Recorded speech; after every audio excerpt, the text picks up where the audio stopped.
good. So you can see on this boat there's a lot more outhaul off, because I can see the gap between the boom and the sail compared to the Marcos beforehand. His sail was right up against his boom. Totally fine to have that if you want it. You just got to have the weight to be able to work it, and it looks like this guy does.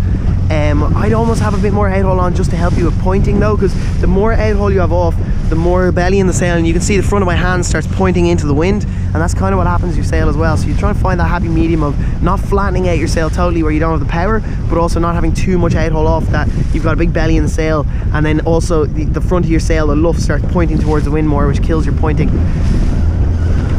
I would also advise any laser sailors, get a chunk or like a lump on the end of your tiller extension. You can do it by wrapping a rope and then taping it, and it means you've got the feel then that you can slide your hand down the tiller, and you've got the confidence that you know your hand is going to stop at the end of the tiller extension and not slip off the top.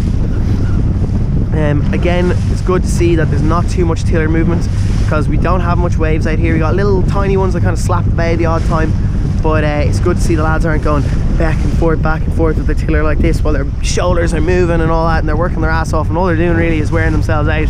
Today is a day for a nice static movement, like nice and calm, everything relaxed. You can see there was a little jerk with the tiller, and all those little jerks, if you're sailing upwind for 40 minutes and you have a habit of doing that every 10 seconds, that's what, 6 every minute, 40 minutes, 40 times 6, like those things start clocking up, they add up, you know, and all those little things are going to start slowing you down, and you'll be against someone who's really self-disciplined and doesn't jerk his tiller like that. They're going to get you over the long haul.